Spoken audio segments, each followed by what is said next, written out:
আমাদের কাটপাটি যাওয়ার ট্রেন এসে গেছে। ট্রেনটা ছিল ডবল টেকার ট্রেন, মানে দোতলা ট্রেন। ফার্স্ট টাইম এই ট্রেনে যাচ্ছি। এর আগে অনেকবার এই ট্রেনটা দেখেছি, কিন্তু ওঠা হয়নি। এবার প্রথমবার এই ট্রেনটায় উঠবো বলে খুব এক্সাইটেড ছিলাম। তো ভেতরে আপনাদের দেখাবো কেমন হয়। আমার বোনও খুব এক্সাইটেড, আমরা সবাই খুব এক্সাইটেড, কারণ ফার্স্ট টাইম এই ট্রেনে আমরা ট্রাভেল করব। কলকাতায় যেরকম অনেক আগে দোতলা বাস ছিল, ঠিক এটাও সেরকমই, কিন্তু এটা দোতলা ট্রেন। তাহলে চলুন আপনাদের দেখাই ভেতর দিয়ে কেমন লাগে ট্রেনটা।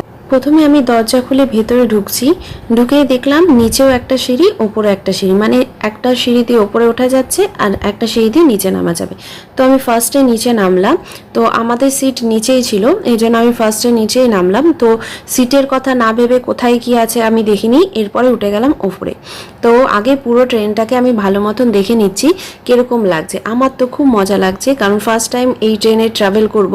অনেকেই হয়তো আপনারা অনেকবার এই ট্রেনে ট্রাভেল করেছেন, অনেকেই ভাবে বাবা কি এমন, কিন্তু আমার কাছে এটাই ফার্স্ট টাইম বলে আমার খুব ভালো লাগছিল। ইভেন আমার ছেলেও খুব প্রচণ্ড এক্সাইটেড ছিল। এই ট্রেনটা চেন্নাই থেকে যাবে ব্যাঙ্গালোর। আমরা যাব কাটপাটি, শুধু ব্যাঙ্গালোরে যাওয়ার পথেই কাটপাটি পড়বে, তা আমরা সেখানে নেমে যাব। প্রায় 3 ঘন্টা মতন লাগে। ইভান আবার ওর বাবাকে বলছিল অন্যান্য ট্রেনের মধ্যে তো সিঁড়ি ছিল না বাবা, এটাতে কেন সিঁড়ি, আর কত রকম ভাবে প্রশ্ন করছিল। অন্যান্য প্যাসেঞ্জাররা তাদের জিনিসপত্র নিজেদের সিটে রাখছিল বলে ওখানে দাঁড়িয়ে দাঁড়িয়ে ভিডিও করে তাদের ডিস্টার্ব করলাম। তাই দরজার সামনে যে টেবিলটা ছিল আর 4টে চেয়ার ছিল, ঠিক মনে হচ্ছে রেস্টুরেন্টে বসে আছি। ওখানে বসে কিছুক্ষণ আমরা ফটো তুলে নিলাম। জার্নিটা বেশ ভালোই কাটলো। আমরা কাটপাটি পৌঁছে গেছি।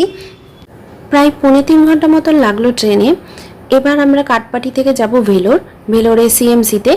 তাহলে ভালো থাকবেন, সুস্থ থাকবেন, আবার দেখা হবে নতুন একটা ভিডিও নিয়ে। Thanks for watching my video.